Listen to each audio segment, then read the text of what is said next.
প্রথম ম্যাচে দাপুটে জয়, কিন্তু দ্বিতীয় ম্যাচেই ছন্দপতন। পাকিস্তানের বিপক্ষে সিরিজ এখন 1-1 সমতায়। মিরপুরের হোম অফ ক্রিকেটে আজ তাই অলিখিত ফাইনাল। মেহেদী হাসান মিরাজের দলের সামনে একদিকে যেমন ট্রফি জয়ের চ্যালেঞ্জ, অন্যদিকে আইসিসি র্যাঙ্কিংয়ের উন্নতির সুবর্ণ সুযোগ। সিরিজের শুরুটা ছিল নাহিদ রানার গতির ঝড় আর তানজিম তামিমের ব্যাটে, কিন্তু দ্বিতীয় ম্যাচে তরুণ মাঝ সাদাকাতের কাছে পথ হারিয়েছে বাংলাদেশ।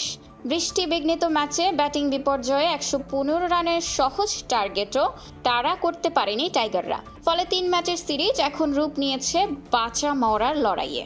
পরিসংখ্যান বলছে এমন পরিস্থিতি বাংলাদেশের জন্য নতুন কিছু নয়।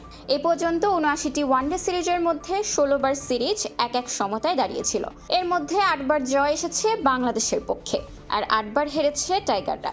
তবে স্বস্তির খবর হলো 1-1 সমতা থেকে বাংলাদেশ যে 8টি সিরিজ জিতেছে তার 6 বারই ছিল প্রথম ম্যাচ জয়ের পর দ্বিতীয় ম্যাচ হেরে ফিরে আসার গল্প।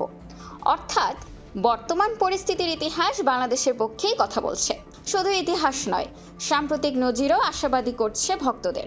2022 সালে সাউথ আফ্রিকা কিংবা 2024 সালে শ্রীলঙ্কার বিপক্ষে দ্বিতীয় ম্যাচ হারলেও সিরিজ জিতেছিল বাংলাদেশ। আজ জিতলে টাইগারদের রেটিং পয়েন্ট হবে 79, যা তাদের আইসিসি র্যাঙ্কিংয়ের এক ধাপ এগিয়ে নবম স্থানে নিয়ে যাবে। আর হারলে 77 পয়েন্ট নিয়ে দশম স্থানেই থাকতে হবে স্বাগতিকদের। তবে অতীতে প্রথম ম্যাচ জয়ের পরও সিরিজ হারার তিক্ত অভিজ্ঞতার আছে বাংলাদেশের।